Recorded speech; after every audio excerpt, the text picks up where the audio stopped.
He is very quick in communication, very prompt response from him. Okay, Professor Jayamohan, good morning. Good morning. How are you? Good Okay, morning. we welcome you at this event, right? Yes, sir. Thank you. Thank you for your presence. Thank you. Yeah. Yes, sir. Professor Jayamohan is. Can you introduce yourself, sir? Sir, I am Professor Jayamohan. Currently, I am principal of Lal Bahadur Shastri College of Engineering, Trivandrum.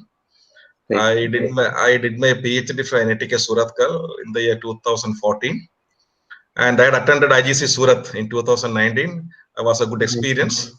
Yes. And I thank Professor Solanki and all the organizers for organizing this talk. So thank you very much. I'm looking forward to it. Yes, sir. Okay, thank you, sir. I think I Professor have met you in 2019, sir, during IGC. Yes. Yes. So I now request the Nazim Ali. We will have the 10 minutes video of Indian Geotechnical Society, which is sent by the President of the Indian Geotechnical Society to show the participants. Once this video presentation will be over, immediately we'll start the lecture. I request Nazim Ali to start the today's event. Yeah. A very good morning to one and all present in this webinar. On behalf of Indian Geotechnical Society Student Chapter of SVNIT and IGS Student Chapter, we welcome all the dignitaries and participants for this webinar lecture. And as sir has said that Dr. Samadia sir has sent a video about the history of IGS, and we need to play that video before starting of this webinar. So I am sharing my screen and starting the video. After Dr. the video, Kananayar, can you mute for a few minutes? After the video ends, we'll start with the lecture of Dr. Kananayar.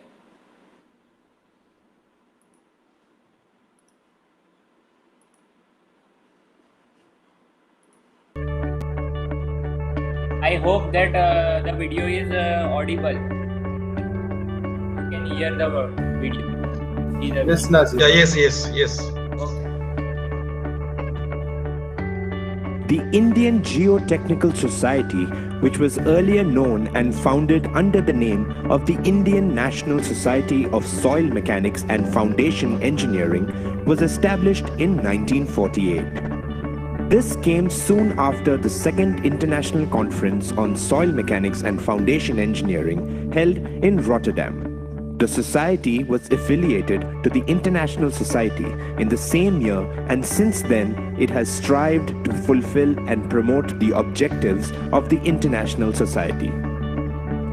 The name Indian Geotechnical Society was adopted in 1970. The vision of the founding president, Mr. Khosla, and the honorary secretary, Dr. N.D. Gulati, was to build the society to promote cooperation amongst engineers and scientists for the advancement and dissemination of knowledge in the fields of soil mechanics, foundation engineering, soil dynamics, engineering geology, rock mechanics, snow and ice mechanics, and allied fields and their practical applications. As the geotechnical community started to grow, the International Society decided to have regional conferences for each continent, along with having 4 yearly international conferences. This is when the first Asian Regional Conference was held in 1960 in New Delhi. India also hosted the 5th Asian Regional Conference at Bangalore in 1975 and the 13th one at Kolkata in 2007. IGS has been organizing national conferences annually in different cities since 1961.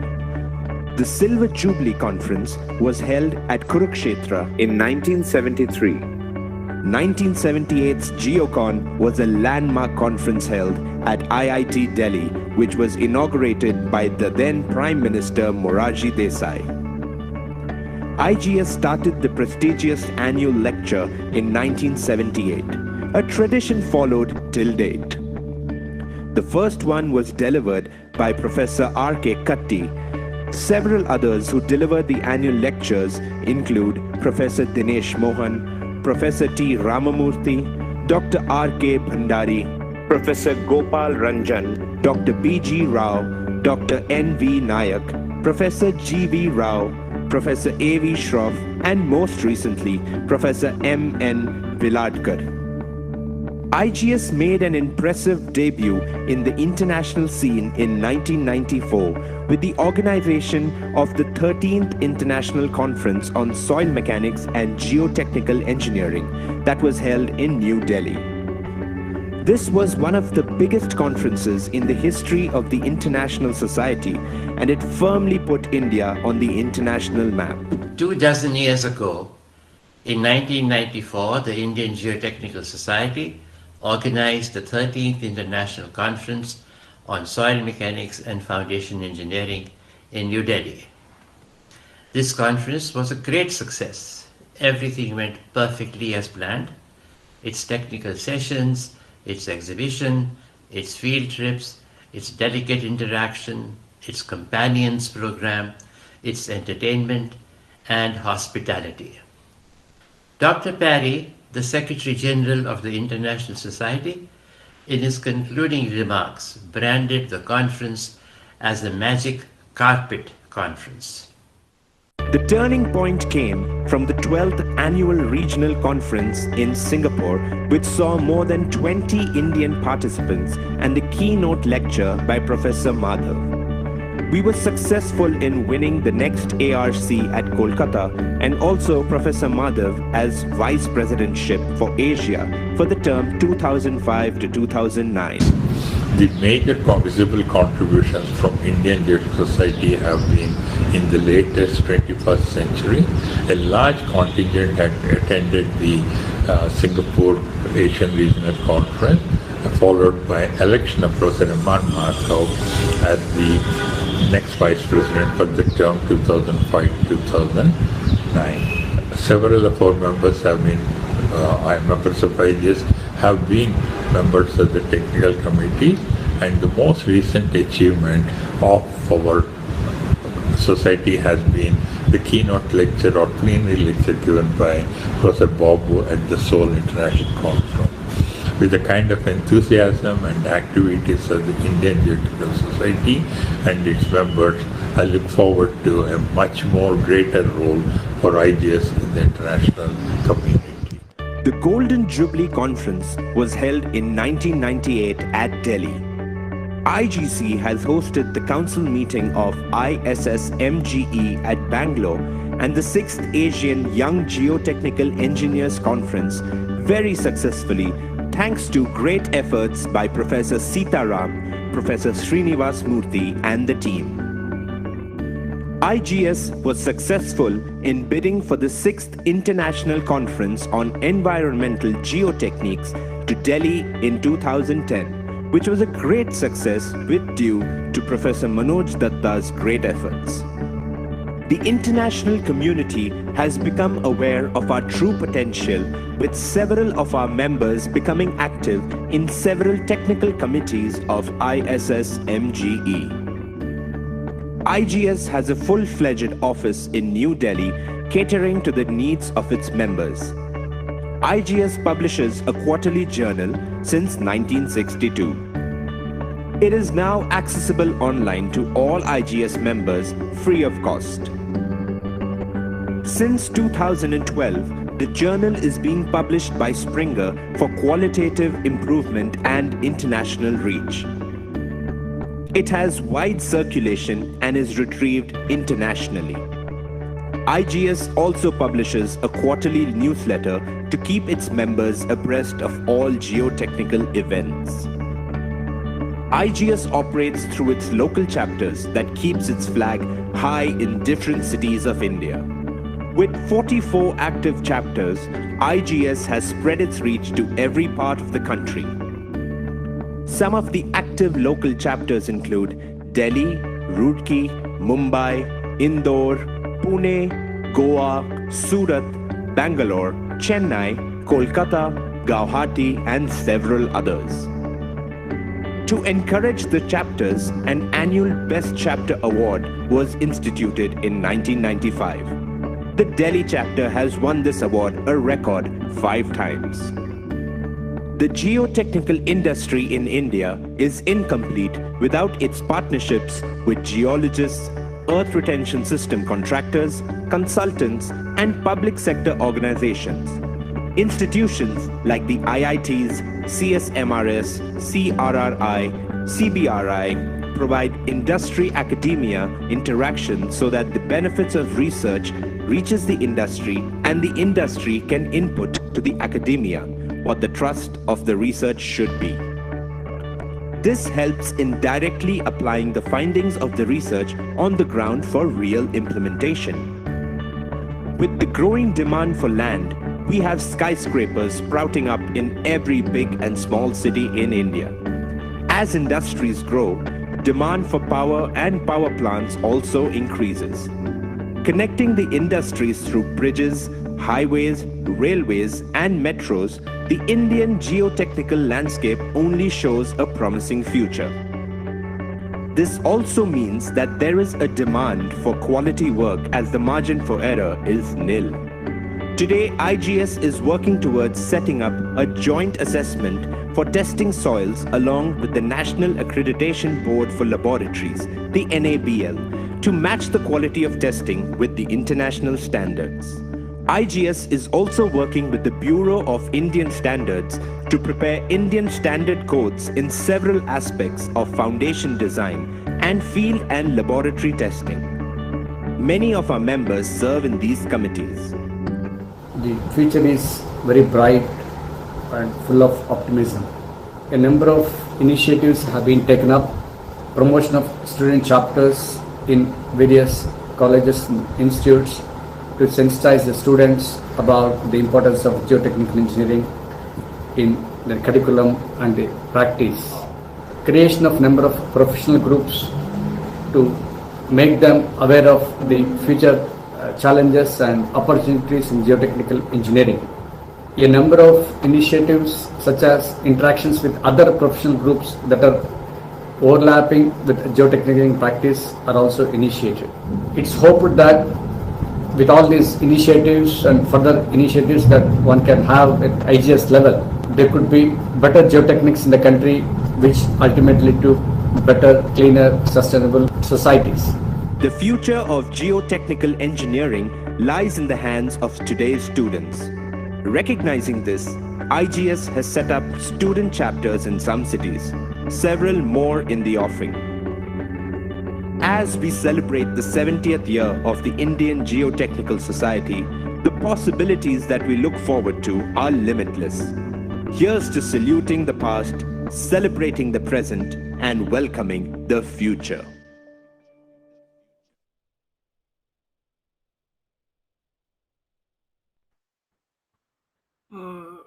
Mr. Nazim Ali? Yes, sir. Thank you for this video presentation. Now I request you to introduce our speaker and then start the session. Yes, sir. So today we have with us Dr. Kannan K.R. Iyer. He is currently working as an assistant professor in Department of Civil Engineering, IIT RAM, Ahmedabad. He did his BE and ME from MS University, Bhutta, and PhD from IIT Bombay in July 2015. And his specialization is geotechnical engineering and geoenvironmental engineering. And his research areas of interest are geotechnics of challenging soils, development of sustainable materials from municipal and industrial waste for civil engineering applications, unsaturated soil behavior, soil structure interaction, behavior of pile ground foundation, and sustainable concrete. He has about 8 years of design experience in civil and structural engineering with Linde Engineering and L&T Chiyoda. He has also worked as an assistant professor at Navratna University, and he is currently guiding 3 PhD students, and he has also awarded 2 sponsored research projects from GSBTM, one as principal investigator and other from Guj Cost as a co-principal investigator for developing sustainable construction materials. He has also organized 2 workshops for practicing engineers and 2 one-week STTP for faculty members and students at IIT RAM during 2017 and 18. About the international visits, he has done his research visits to Scotland, Italy, and Russia.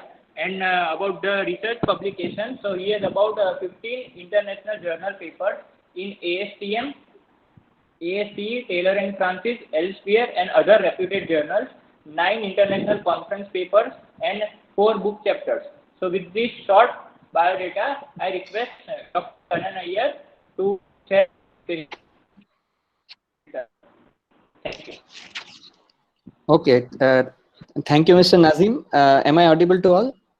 Yes. Yes, you are audible. Very Okay. clear. Yes. Okay, fine. So I will, without delaying, I will start my presentation. I'm sharing my screen. I hope it will be.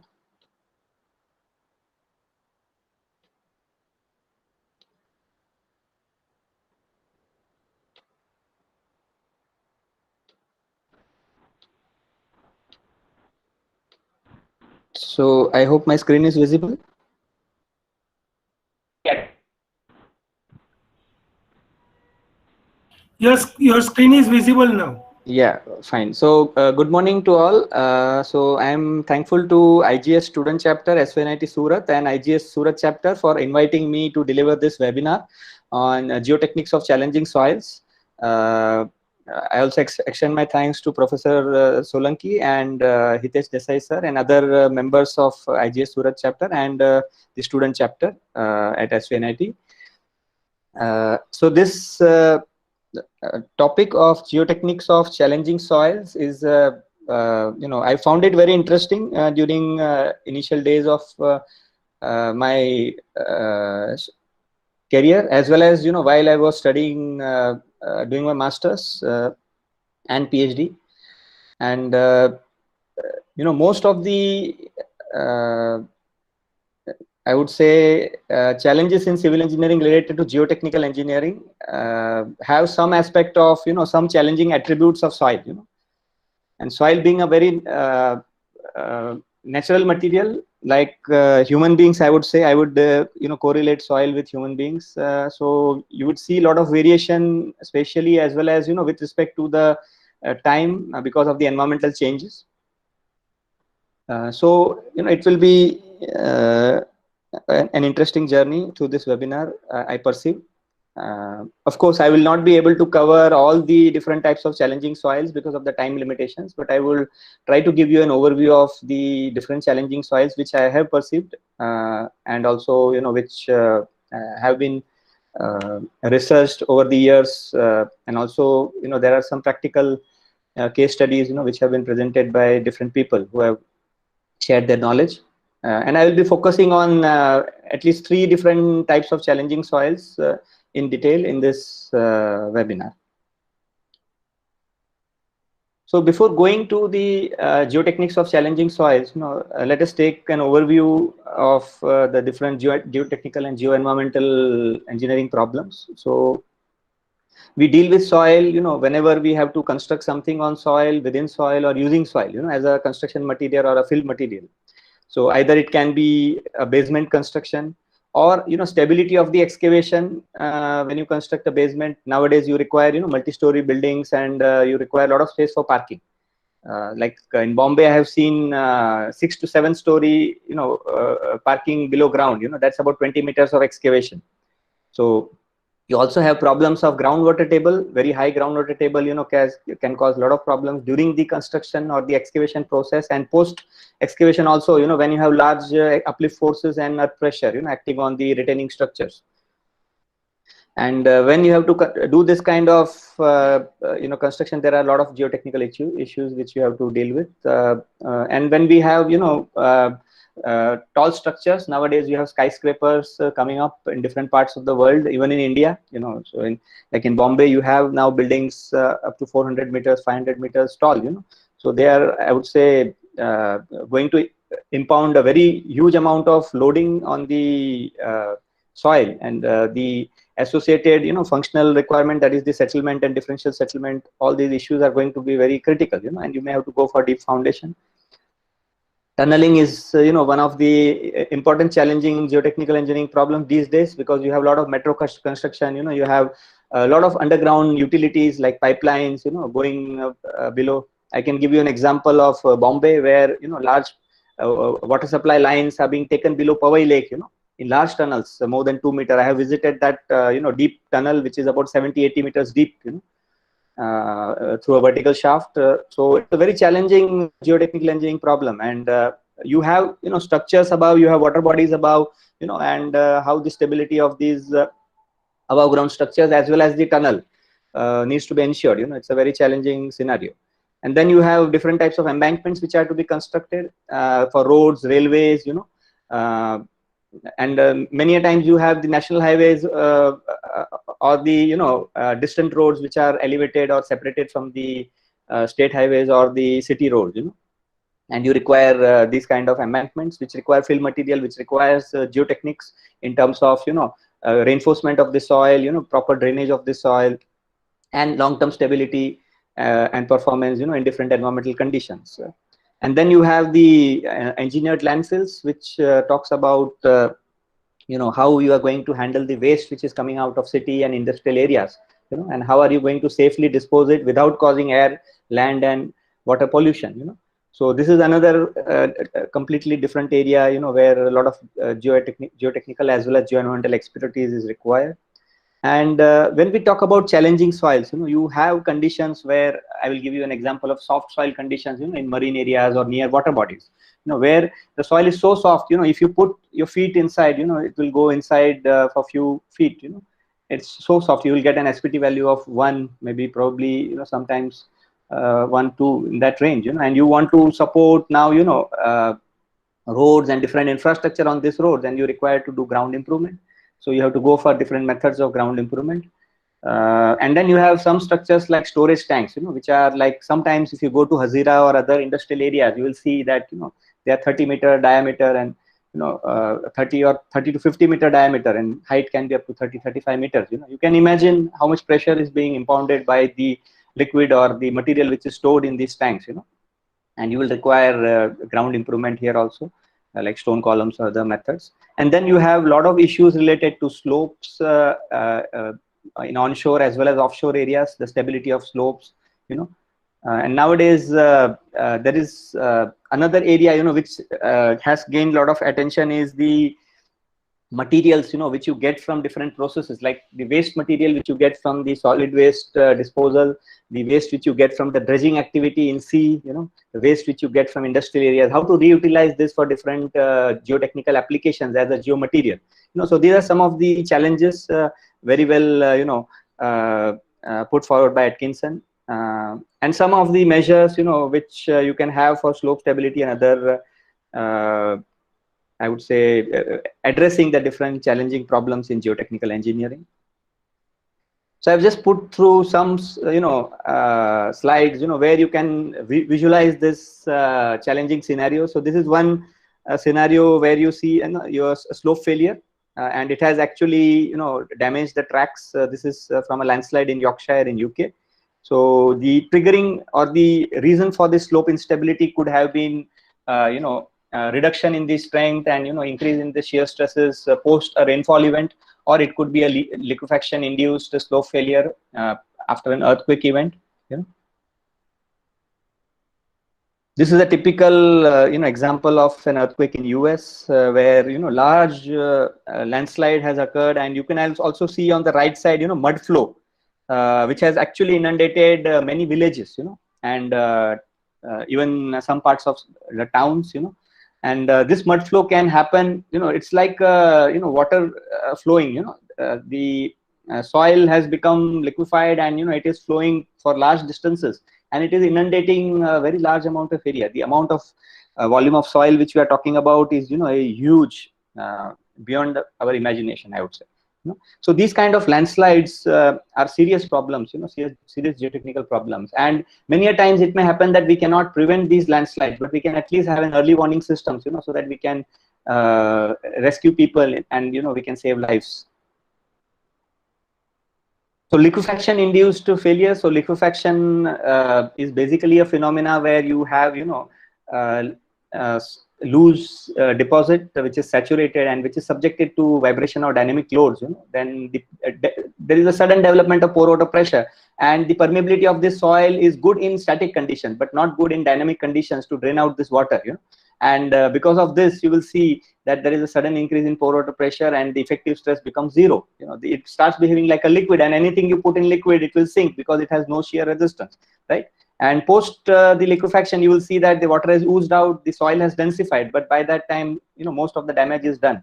You can see these kind of complete failures, which you see in the first slide, or you can see large ruptures in the ground, or you can see water oozing out.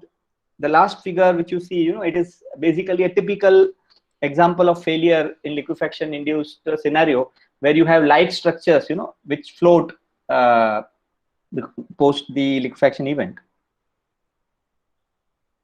This is another visual where you can see that the liquefaction has caused large settlement in one part of the bridge foundation, and because of this, it has led to a collapse of the bridge.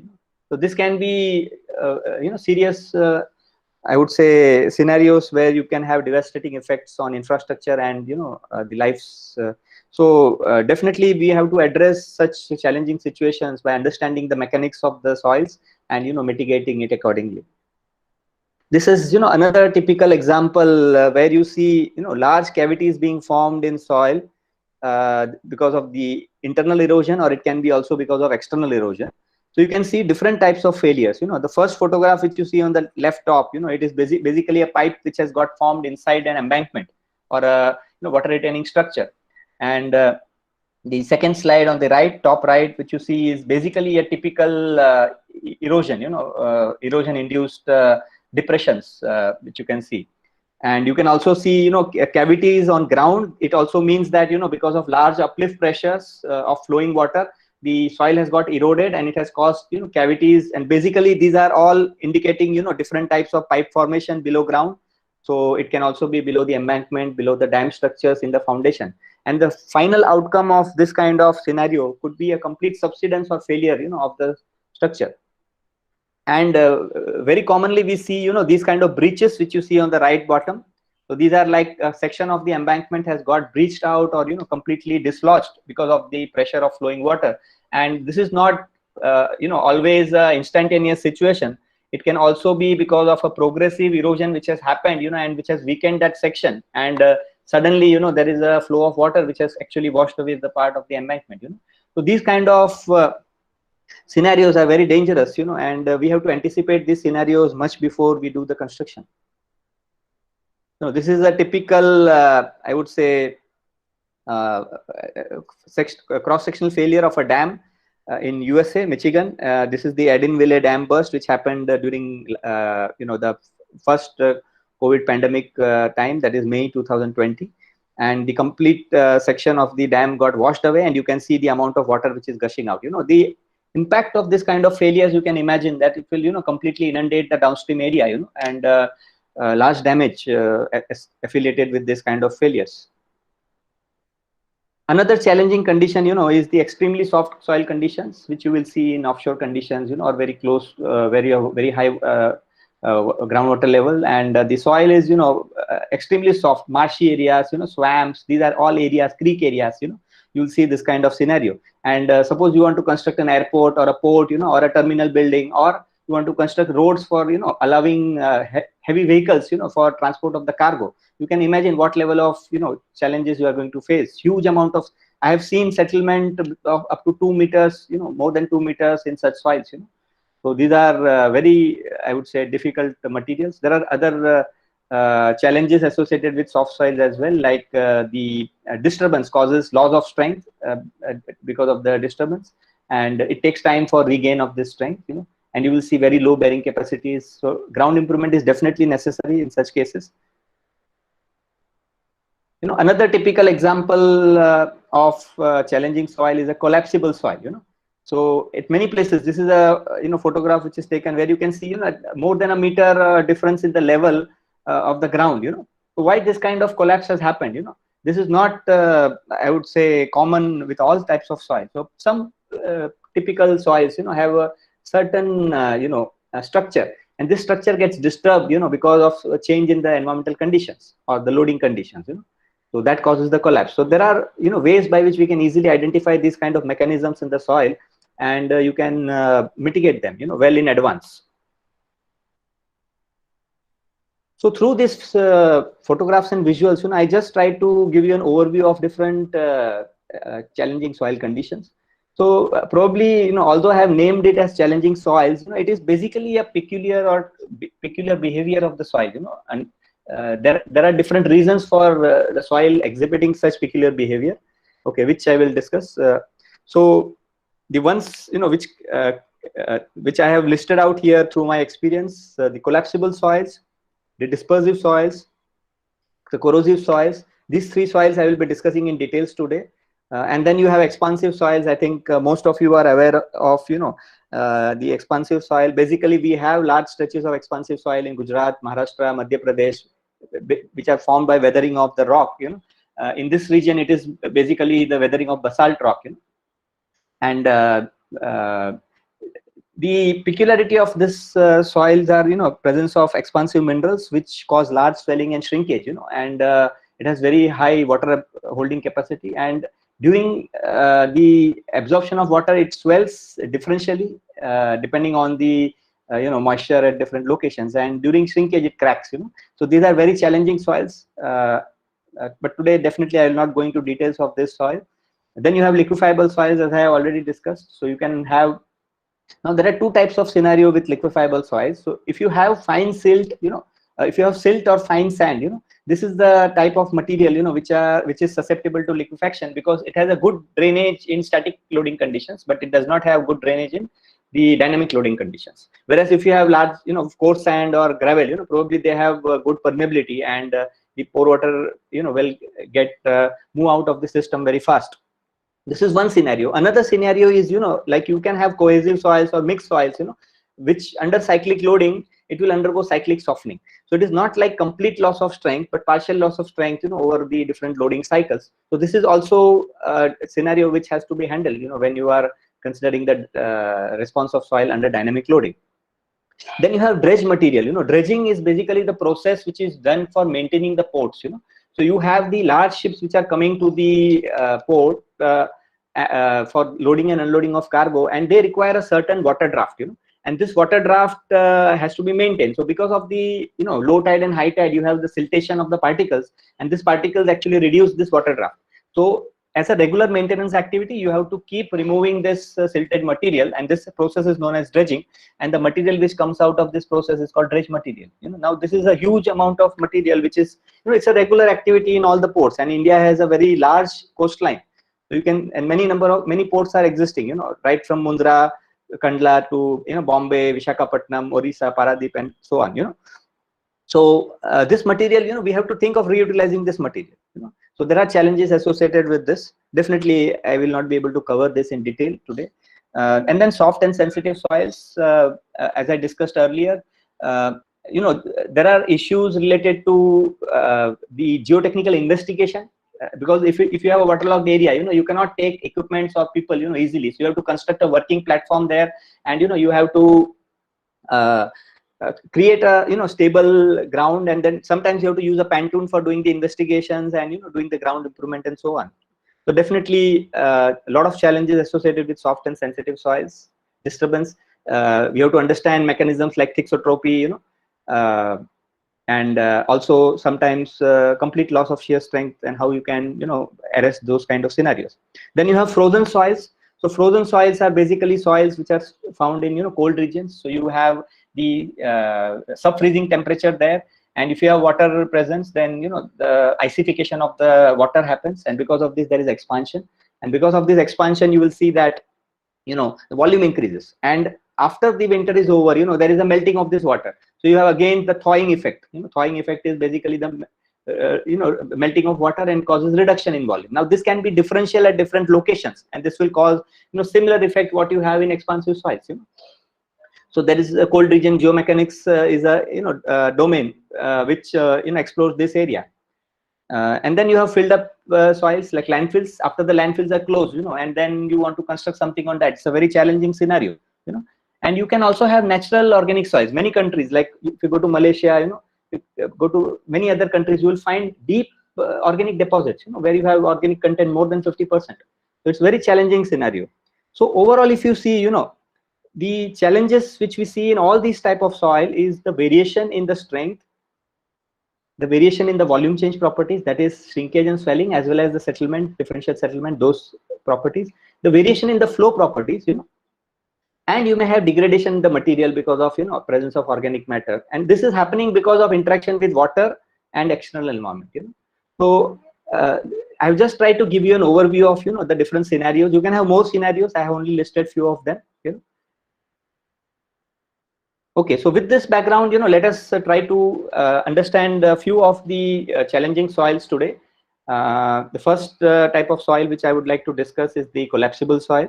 So collapsible soils are basically soils which exhibit large volume change because of the collapse in their structure. Now they are this is typical example. So one example which I have already shown in the earlier image, which you see on the left side, and the second is deep craters or sinkholes getting created in soils. So these are scenarios which you see at many places. Now why this happens, we will try to understand today. And how can you measure this, or how can you identify this problem? How can you quantify this collapse through some parameter, and how can you mitigate them? So basically, collapsible soils are also known as metastable soils. So metastable means they are temporarily stable. So in unsaturated state, that means when their pores are not completely filled with water, they are stable. Now these reasons for stability could be multifold. So either it could be the small amount of water which is acting like a film or a membrane around the soil particles, and it is under tension and it is holding the particles together. This is also known as the suction effect in soil, or capillary tension effect, and because of this you can have a temporarily stable condition in the soil. It can also be because of filling up of the larger pores with smaller particles like sand, pores filled with silt and with clay and so on, and this is actually holding the structure and preventing the displacement of particles. Or it could be because of aggregation of clay around the sand particles, which you can see in the third figure. Or it could be a kind of clay buttress which has formed around the sand particles, which you can see in the fourth image. Or it could be combination of silt and clay. Sometimes you could also have clay bridging between the larger structure. Usually clay exists in agglomerated or aggregated form. You don't have single particles existing. You always have different clay platelets combined together to form large aggregates. So it appears like a larger particle, but it is basically an agglomeration of large number of clay particles. So these kind of different bondings can create a temporarily stable structure. You can also have different types of cations like calcium, which create cementation in the soils. So all these can be reasons for creating of the metastable structure. Now what happens is because of either saturation of this soil or because of loading, if this bonding, the stress at this junction of the two particles or two aggregations exceeds by the stresses caused because of this loading, or this bonding gets lost because of the saturation. So what happens is when water molecules come, they start interacting with the soil particles, and the bond energy gets weakened, and because of this you can have weakening of the bonds, and this can cause a collapse. So the general characteristics of such collapsible soils is initially you will have very large volume void ratio and low unit weight, and post saturation or post loading you will see large volume changes or deformation. Typically a typical test which you can do on this kind of soils is you do a wetting cycle, inundated wetting cycle, and that will lead to the collapse. But again, collapse is a function of stress level also. So at a particular stress level you can see a collapse, but if the stress level increases, you can still have a secondary collapse. So this is something which has to be understood when we are dealing with the collapsible soils. So what are the examples of collapsible soils? So you have aeolian sand. So aeolian sand are basically airborne sand. So if you go to Rajasthan or if you go to northern part of Gujarat, Kutch region, so you will see sand which is wind blown. It just wind is blowing the sand and it deposits it somewhere. Now this is a loosely deposited sand. Now if there is a rainfall, you will see that there is a large depression in a certain area. Why this has happened? Because the loose structure has got collapsed. Similarly, you can see, silt, a typical silt which is collapsible in nature is loess. Sometimes you have volcanic ash. After a volcanic event, you have the ash deposited. Now this ash is generally in a very loose state, and there is a high potential that this ash will get collapsed. Or you can see residual soils. What are residual soils? So basically, when there is a weathering of the rock which is happening, the soil moves, and gets transported, and it settles at the foothills of the these plateau or hills. So at this foothill, you will see that loosely deposited soils, and they can be collapsible in nature.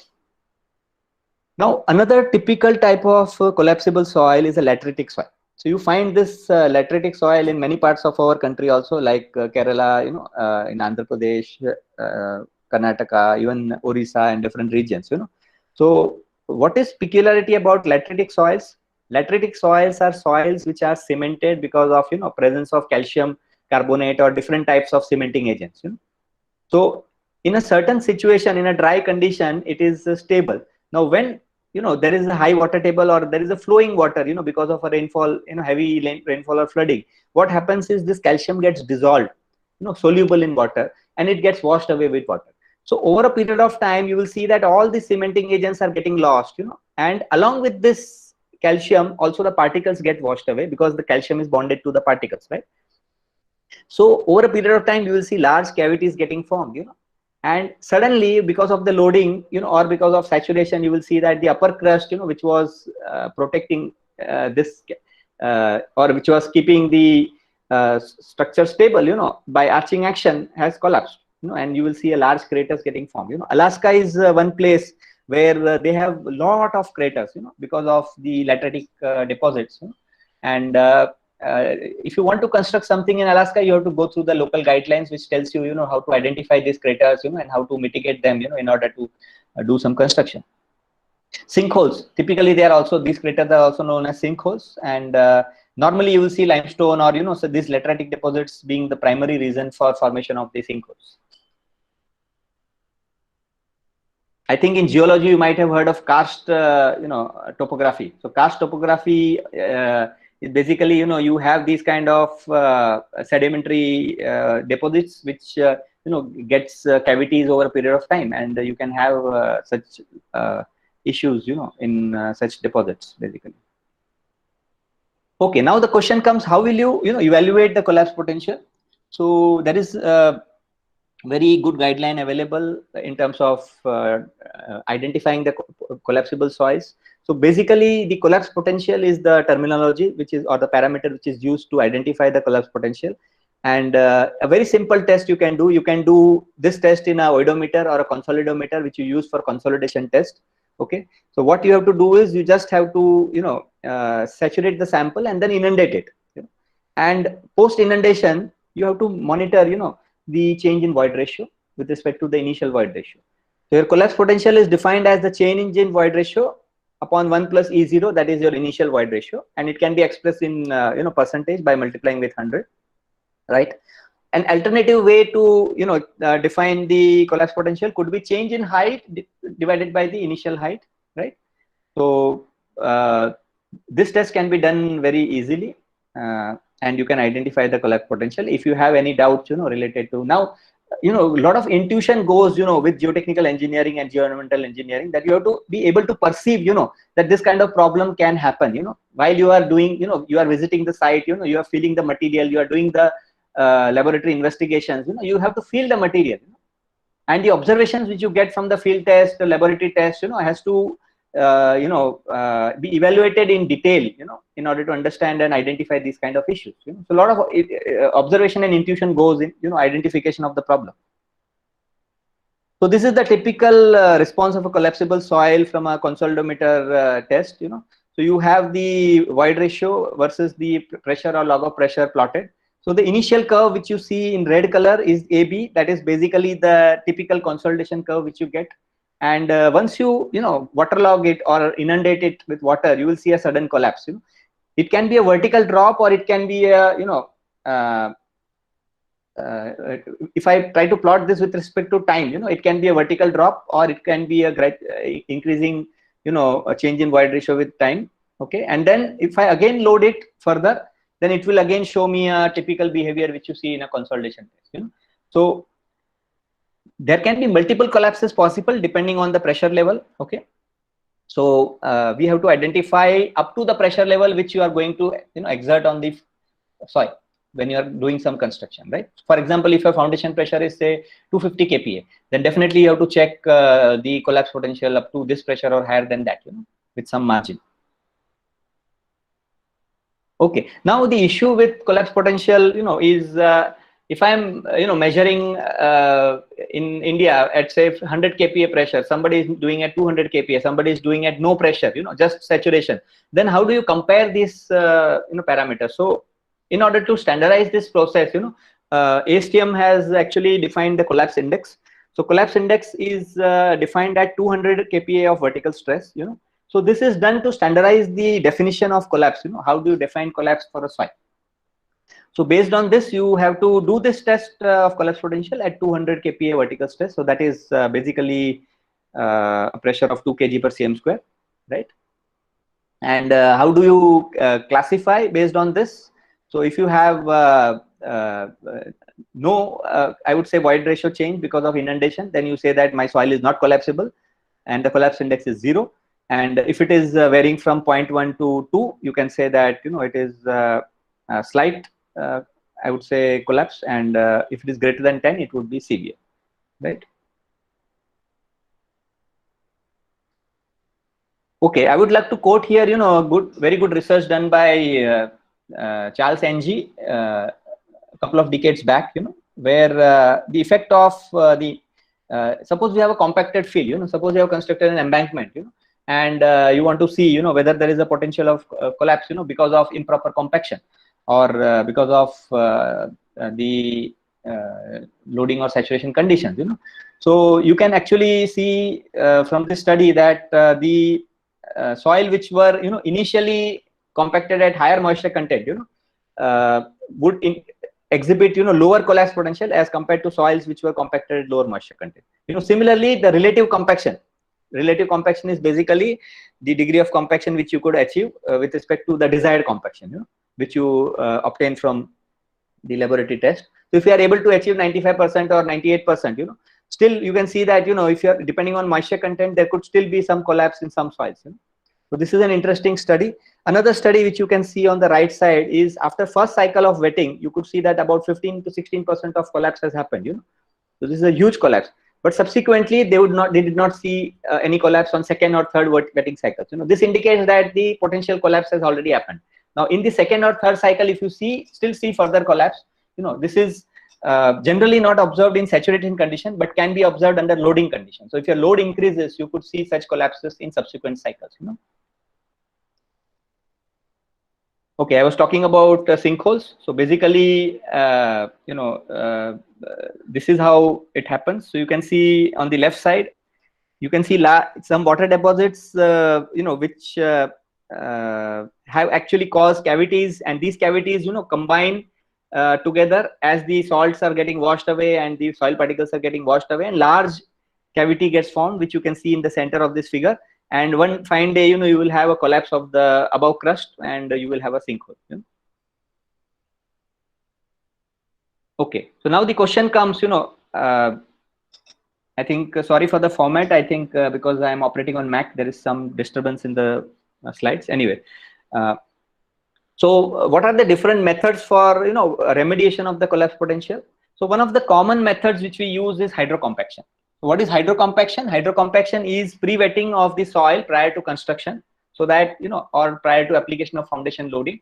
So this is a common method which is used for, inducing the collapse prior to construction, so that the post-construction collapse is minimum.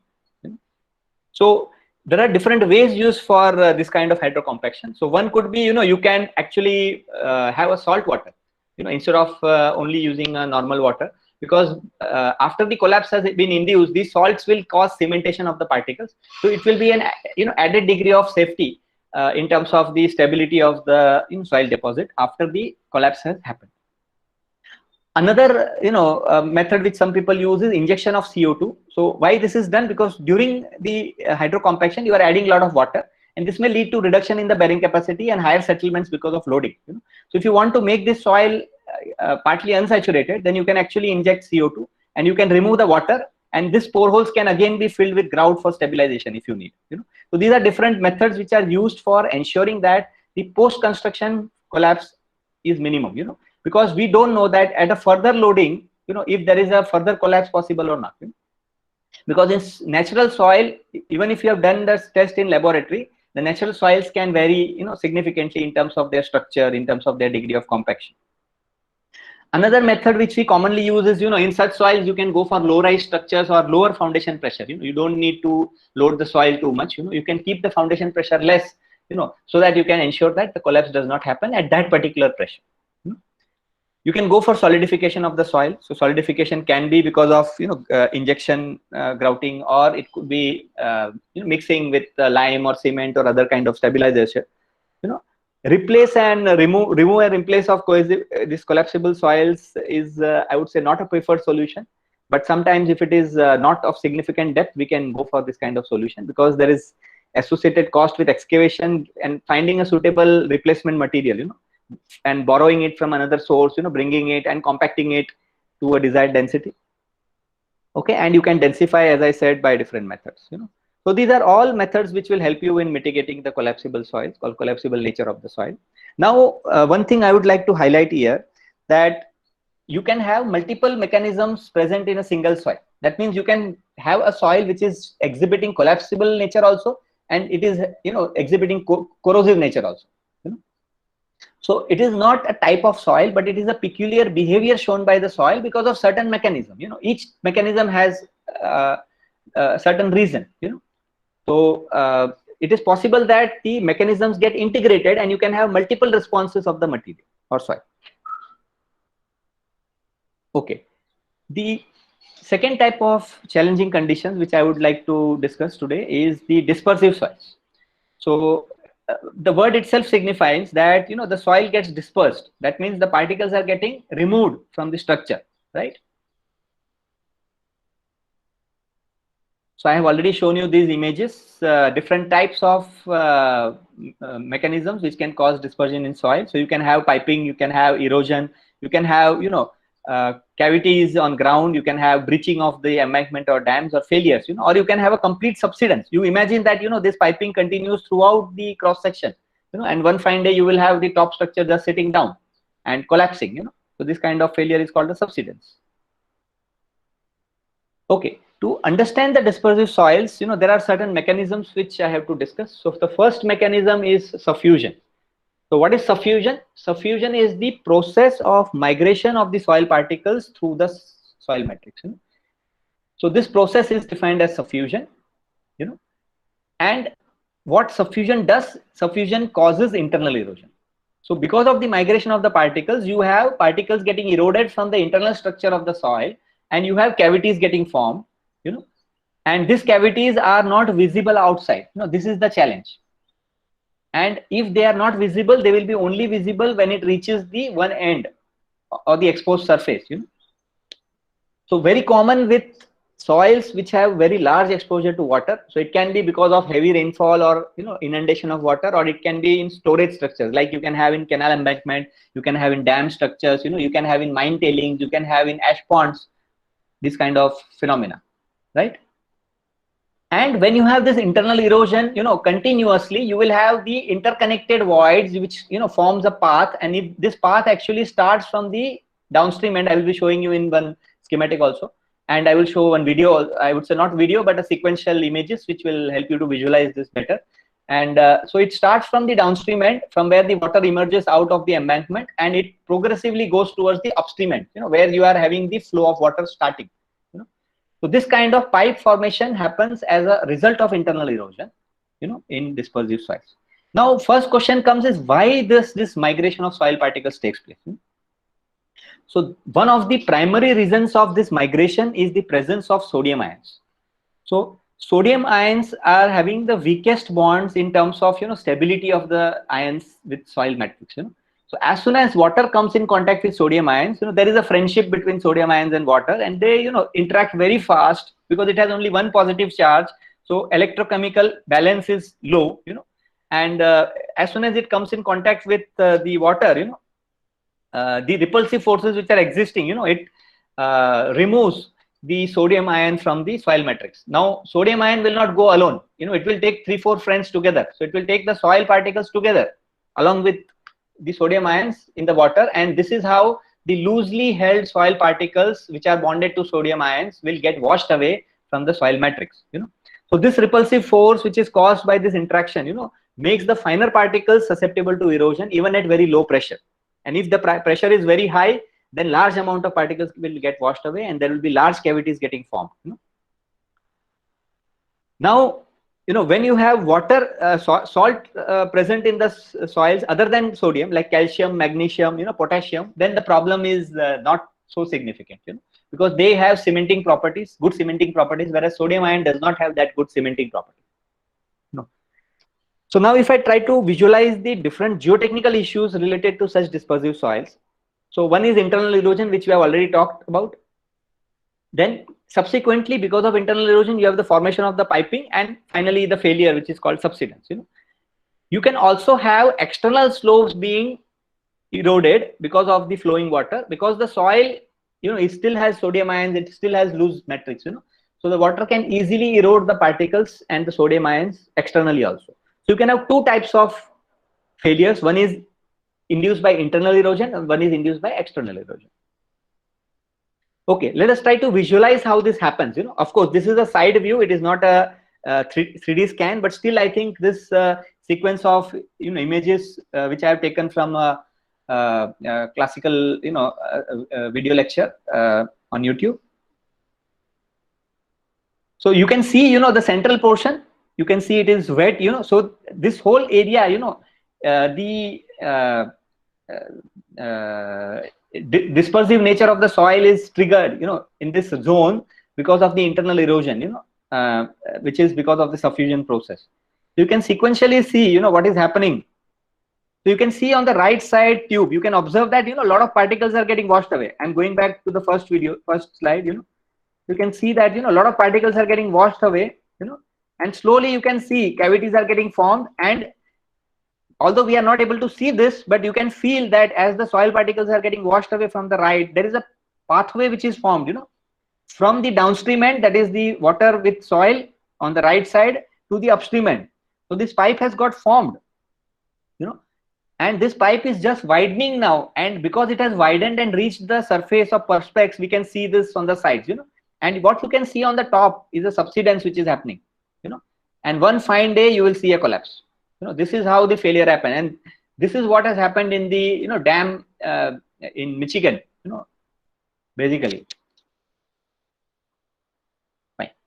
So prior to the subsidence, you will see these kind of indications in dispersive soils. So you can see that a lot of water oozing out from different locations. So this is a clear indication of multiple piping getting formed inside the embankment, because of the dispersive nature of the soil. Now depending on the degree of dispersion, the amount of soil which gets washed away and the time required for such cavities to be formed may be different. So depending on the dispersive nature, the kind of mitigation method we may have to decide, in order to address these kind of problems. And finally, these pipes will get connected, and one fine day you will see the complete dam getting breached away. Now this can be time dependent depending on the water head, how much water pressure is acting on the system, and which is inducing the flow. Okay, this is a typical example of external erosion, which you can also see in many of the offshore regions, or coastal regions, or near the water bodies. Fine. So the next question comes: how are you going to evaluate the dispersive soils? So there are simple tests, and there are some I would say elaborate tests which can be used to assess the dispersive soils. So there are basically 4 types of tests which are identified. One is the crumb test, double hydrometer test, pinhole test, and the chemical test. So crumb test is a very simple test where you just have to take few lumps of the soil, this you can do even at field when you are visiting the field. You take a I would say petri dish, glass petri dish, you fill it with water, and you put the lump inside, and it has to be inundated with water. So water level has to be higher than the soil, and then you observe it for different time duration. You take the reading after 1 minute, 5 minutes, 10 minutes, 30 minutes, 1 hour, up to 6 hours if required, up to 12 hours. So if you don't you have the disintegration of the soil aggregation, but you don't have dispersion, the soil has not got spread, then this is an indication of non-dispersive soil, which you see in the first image on the left, first petri dish. And then if you have certain dissolution or discoloration around the soil lump, you can see it is slightly dispersive. And if it spreads to a larger area, you can say it is a moderately dispersive. And if it covers, more than 50% or 60% of the area, so it indicates that the complete soil has got dispersed. So this is a qualitative test which can help you in identifying whether the soil is dispersive in nature or not. It's a low-cost test. It can be easily done in laboratory. Another test which can also be easily done in laboratory is the double hydrometer test. So what is the double hydrometer test? Now in a conventional hydrometer, what we do, in a conventional hydrometer, we take soil passing 75 micron, we add a dispersing agent like sodium hexametaphosphate added with some other sodium hydroxide or sodium carbonate, Calgon or any other dispersion agent. We soak it, so that these lumps get broken up, the particles get individual, separated out, so that when you do the particle size distribution by doing the hydrometer test, you get the correct particle size distribution, right? So before we pour the solution or the mixture or suspension in the cylinder, we also do agitation, So this is artificially induced dispersion which we do for doing a particle size distribution test. Now in a double hydrometer test, what we do this conventional hydrometer test. Additionally, we also do a hydrometer test without adding the dispersion agent. So we want to see whether naturally the soil will disperse or not. So we neither add the dispersion agent nor we do the agitation. We just soak the soil in water, we mix it properly, we pour it into the cylinder, make 1 liter solution, and we do the hydrometer test. Now we will compare the clay content from a standard hydrometer test and the second hydrometer test. Okay, so we will plot the particle size distribution, the percentage finer versus the particle size for both the tests, and we will take the ratio of one, that is the case A, which is without dispersion agent, and case B, that is your standard hydrometer test. So this ratio will tell you about the dispersive nature of the soil. So if this ratio is less than 30%, that means that without dispersion agent, the soil could not be dispersed, and hence the lumps remained, and your clay content which you get from this test is low, and this ratio is low. So this indicates that your soil is non-dispersive. If this ratio is more than 50%, generally the soil is considered to be highly dispersive. So this is also a qualitative test, but it will at least tell you about the dispersive nature of the soil, and it can be done very easily in a laboratory. A more accurate test, especially if you are constructing embankments or water storage structures, then definitely you should try to do this test, is the pinhole test. So what is a pinhole test? A pinhole test is a test where you have a apparatus which you can see here. So you have a mold inside where you see a gravel layer. So it is basically a horizontal setup where you have a gravel layer, and then you have the compacted soil specimen, okay, and then again you have a filter gravel layer, okay, and then you connect it with a standpipe.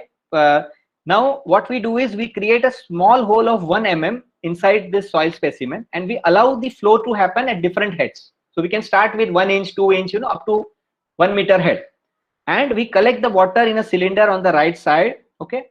So if the color of this water changes, that means the soil is dispersive. So we can find the TDS or electrical conductivity of this soil, solution which gets collected in the measuring cylinder, and we can correlate this with the dispersive nature.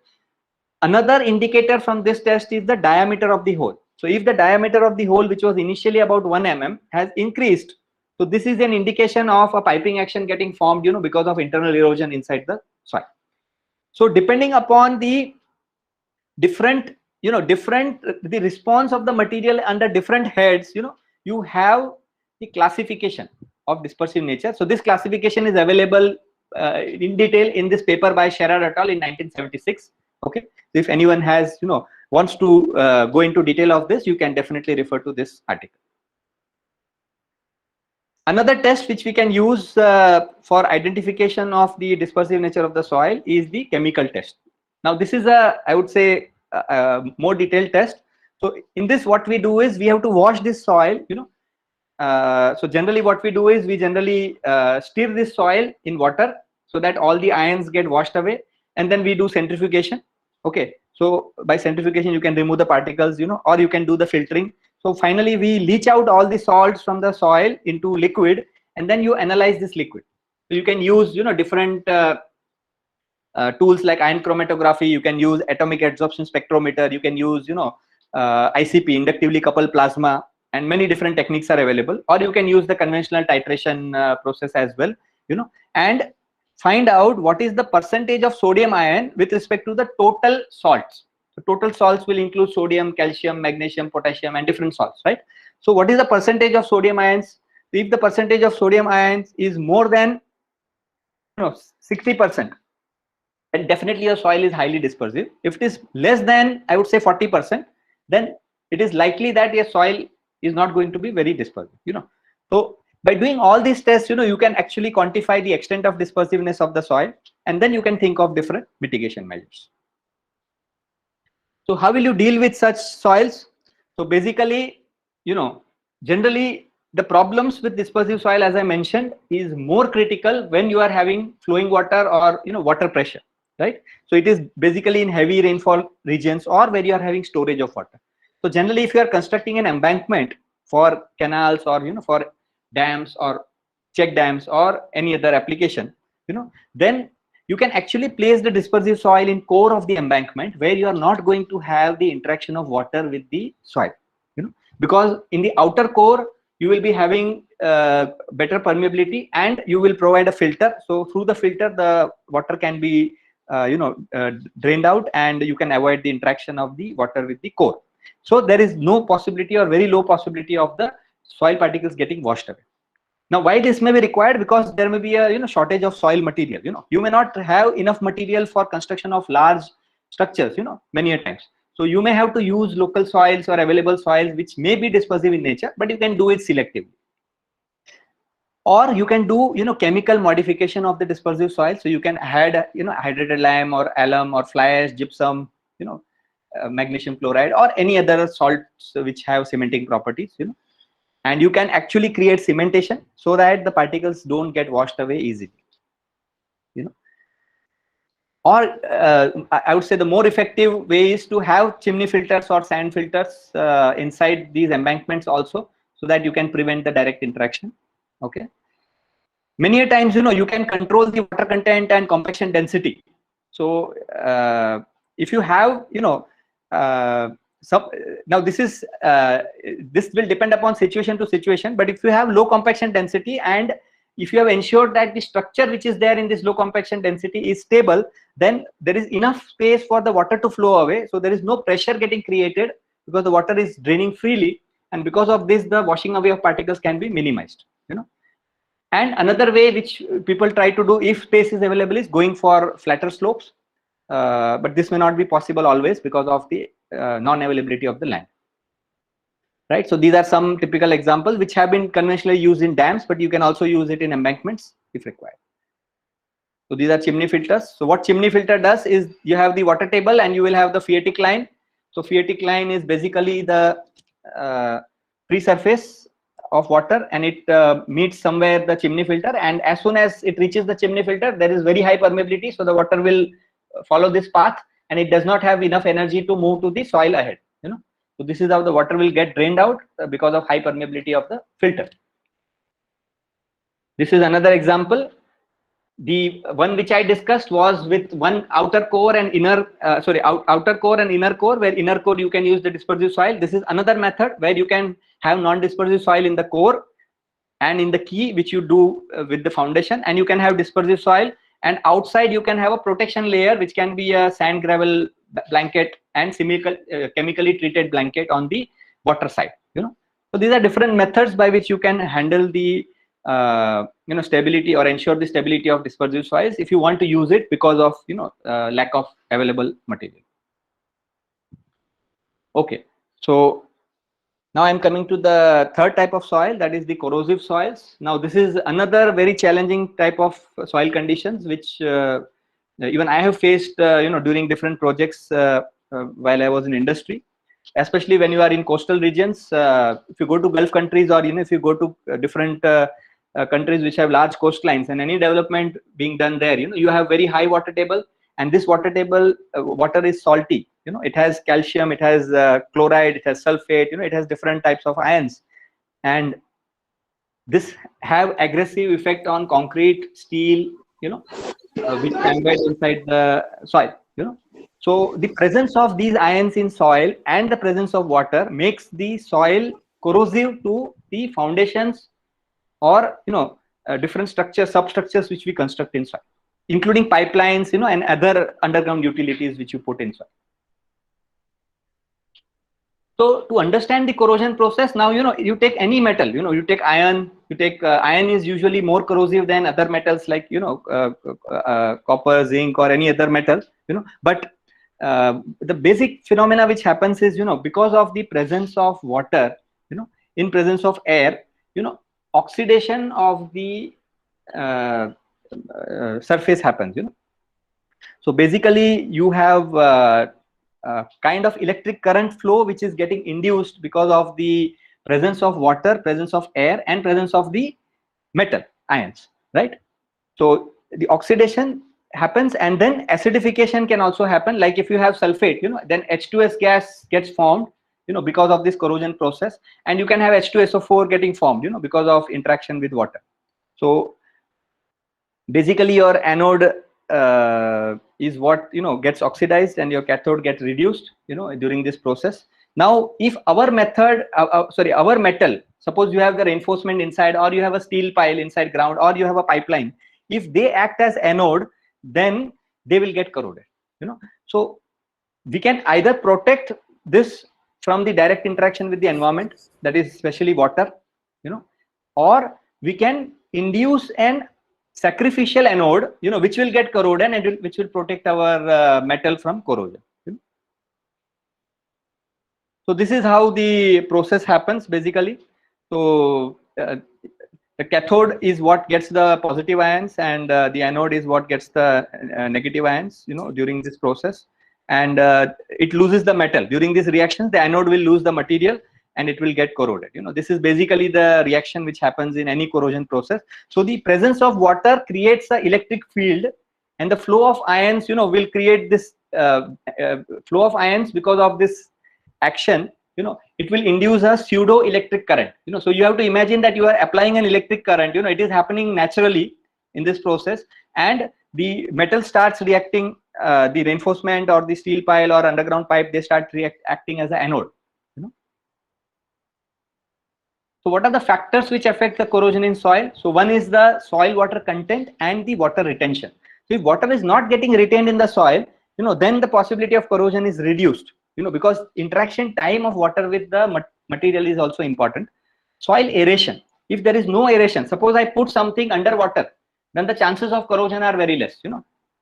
But if there is a fluctuation in water level, so there is some zone which is exposed to drying and wetting cycles. So subsequent water interaction, air interaction, water interaction, air interaction. This is what causes corrosion.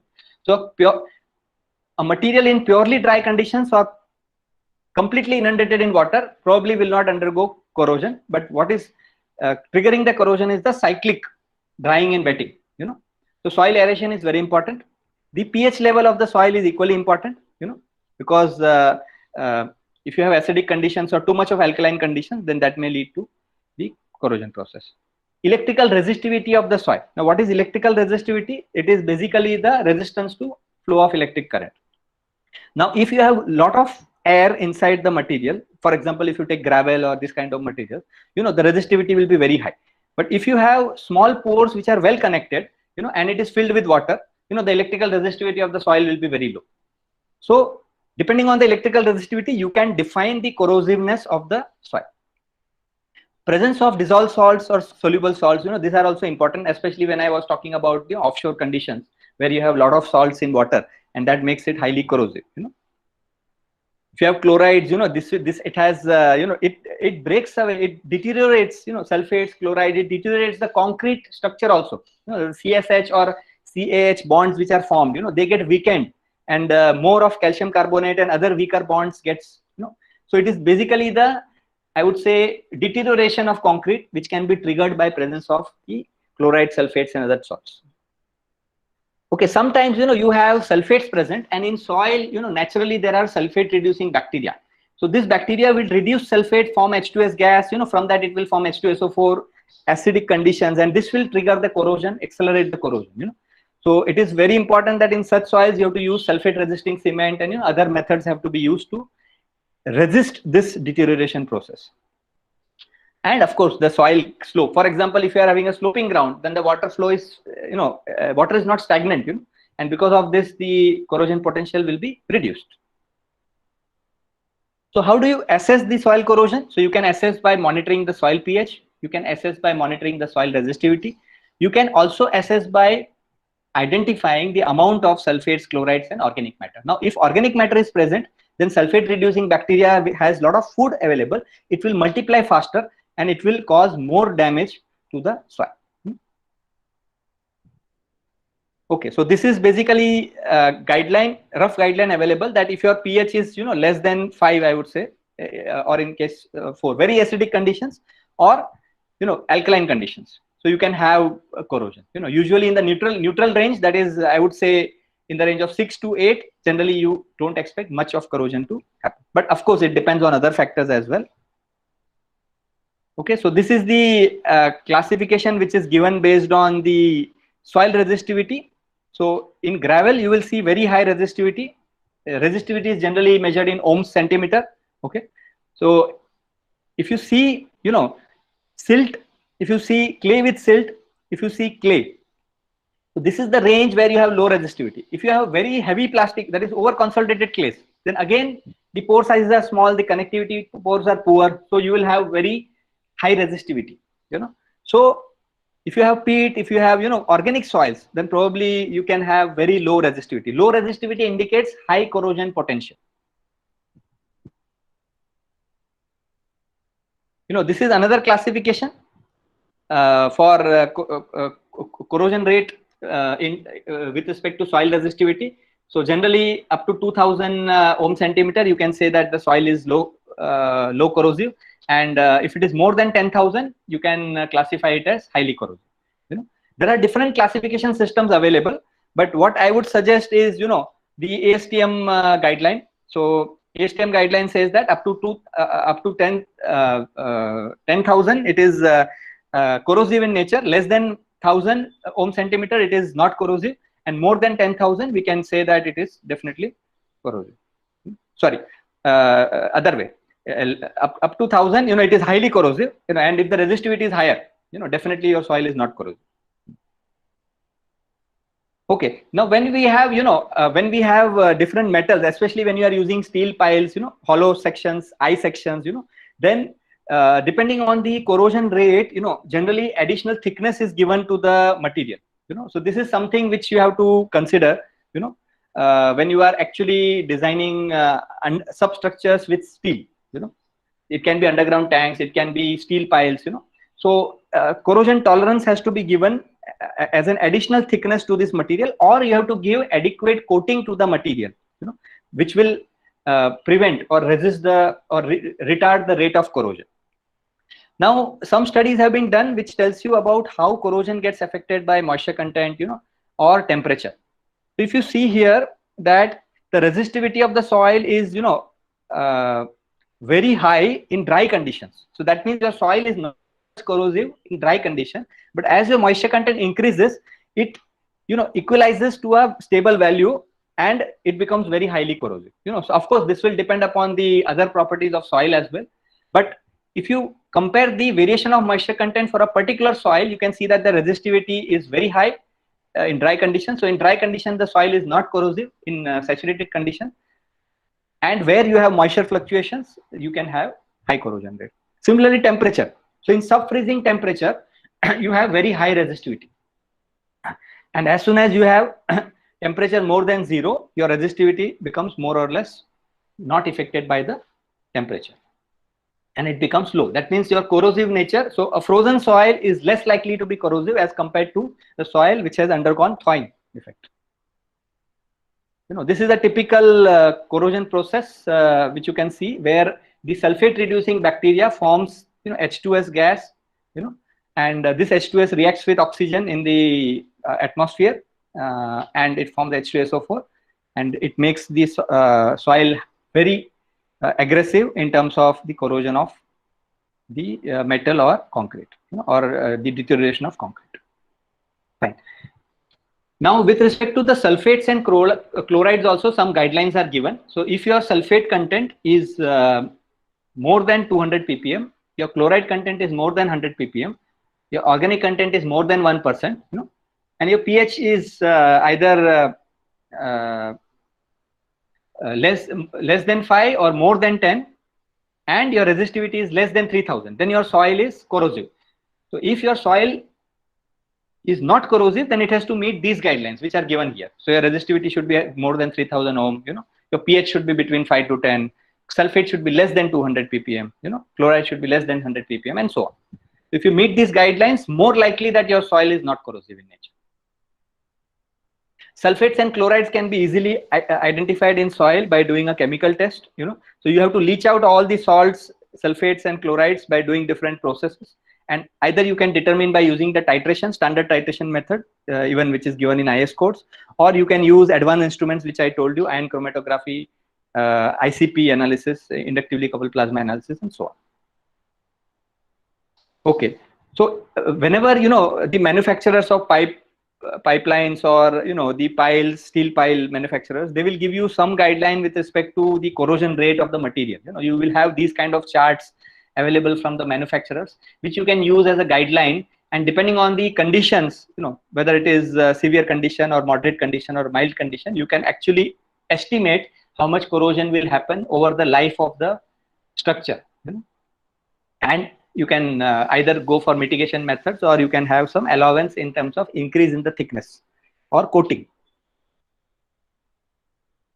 Okay, I will try to conclude in 5 minutes. So what are the different structures which will be affected by corrosion? So all underground structures, like that is your underground tanks, underground pipelines, foundations, buried cables, which are in partial or full contact in soil, and wherever your groundwater is higher, or in other words, there is a high interaction of water with the soil. Now, how to mitigate or how to address this issue? Now, this is, a lot of cost is associated with corrosion protection. You cannot just go for one method in every condition. So, depending upon the aggressiveness of the soil, depending upon the grade of concrete, depending upon the importance of the structure, you will have to identify how much protection is required, and what method is best suitable. So, I will discuss different methods, but you have to take it with respect to a complete detailed assessment. So you can have 4 types of corrosion. One is active or passive corrosion. So passive corrosion is you are just protecting a corrosion layer. Active corrosion protection is you are actually doing something to the system to prevent the metal from being corroded. You can have permanent corrosion system, or you can have temporary corrosion system, depending upon the requirement. So most common type of corrosion protection is providing a passive layer. So a passive layer could be, a PE sheet, polyethylene sheet below your foundations and wrapping around the sides, or it could be a bituminous coating layer. This could be examples of passive protection layers. You can have cathodic protection. I will come to that. What is cathodic protection? You can have coating on reinforcement by doing epoxy resins, or you can galvanize the metal which you are using as reinforcement, or the different steel structures, or you can use corrosion inhibitors like benzotriazole or benzalkonium chloride. These are different types of chemicals which will inhibit the rate of corrosion if you mix it with your concrete. Another way is increase in the corrosion cover. So normally for substructures we generally go for 75 mm or even 100 mm in even if required higher concrete covers in highly aggressive environment. And you can also use, different types of external coating. For coating, you have different types of materials like epoxy coated, galvanized, nickel, copper, or nowadays even the fiber reinforced bars are available, which have strengths higher than your steel reinforcement, that is non-metallic bars. Okay, so I will just give you some examples of how this method works. So this is a typical example of corrosion protection around a reinforcement bar. So basically you have a reinforcement bar, and then you have a zinc iron alloy layer, and then outside you have zinc layer. So now what happens is, because of the interaction of water with the zinc layer, zinc salts get formed, and these are insoluble, so they get clogged. They clog the pores, and they don't allow the water to move inside the zinc layer, and the zinc iron alloy actually gives additional protection to the reinforcement bar, and the bar does not get corroded, So this is how the corrosion protection, it's just one example of how the corrosion protection works. Okay. I would say extreme method of corrosion protection is cathodic protection. So cathodic protection is a means of introducing a sacrificial anode in order to protect our metal. Okay, so there are different examples. So I am just showing you one example here. So what has been done is that, if you want to create or prevent corrosion, then you have to convert your metal to a cathode from anode. So that means you have to have a metal which is corroding faster than your metal, then only your metal will act as a cathode, right? So you can add an artificial metal at the top. So either it can be embedded in concrete or it can be at the surface, and then you connect it with your metal. So normally during construction, what we do, we actually have links which are connected to the reinforcement cages, and you bring it out and you put an embedded plate on the concrete surface and you connect it. Now this embedded plate can be connected to an external electric source so that you can induce an electricity, and you can collect all these stray currents or temporary currents from the system, and you can divert it to corrode the anode which you have induced or introduced, and your metal will be protected. So this kind of method is called a cathodic protection. It's a very costly system, but for important structures, for critical structures, for structures which cannot be easily accessed post construction, you have to go for cathodic protection. Different types of cathodic protection is what I have shown in these slides. So you can have a anode, sacrificial anode at the surface, or you can create a small, drill a hole, and you can put a rod, and you can connect it with the metal and a power supply. Different methods, you can do different methods, or you can do external jacketing. So normally activated titanic mesh can be used, so you have to basically, it's like a jacketing. So you put an external mortar outside, and then you put the titanium mesh, and you, I would say, just fix it to the surface, and this will act, as a cathodic protection medium. So different ways in which the sacrificial anodes can be introduced to the system. So this is another example of jacketing by using the galvanic anode jacket system. So the idea is to introduce a sacrificial anode, so that your concrete can be protected. So different methods are available. Many of them are patented also. Okay. So I would suggest that this is the last resort. Okay. When no other method works, or the situation is very critical, highly corrosive environment and very critical structures. Okay. One more level above this is monitoring of, corrosion. So you have to see, what are the amount of stray current, and whether your metal has got corroded or not. So you have to keep provision for that kind of tests to be done, in few years time after the structure has been constructed. So that is known as corrosion monitoring. In tanks also you will require this kind of method. So you can introduce the cathodic protection by introducing the sacrificial anodes at the sides, and then you can connect it to the metal, especially for metal tanks. So this is how you can do it in the tank bottom. So you can connect the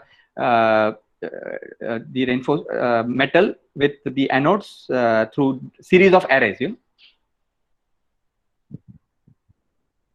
Fine. So I think with this I will conclude my presentation, considering the time limit which has been given to you. I am sorry if I have exceeded the time limit by a few minutes. Yeah. No problem, sir.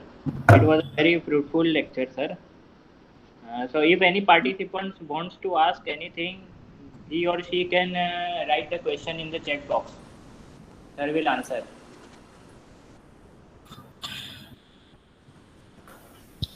Kanan sir, shall I read the question for you, or you will? Yeah, it will be good if you can read it. And just Yes, that Boni Sharma has written that any idea about how mercury or any other toxic metal contamination affects the structure of the soil, and can one ignore the contaminated zone if it's less? Okay, so when you talk about metals like mercury, so if they are inert with respect to the corrosion process in the reinforcement or metals, or deterioration of concrete, probably it is not a problem with respect to the corrosion of the structures. But the other problem is these metals can get washed with or they will flow with water and they will contaminate the groundwater, or they will get exposed and these if mercury vapors get vaporized, if you inhale it, it is very bad for our respiratory system. So there are other environmental hazards associated with these kind of toxic materials.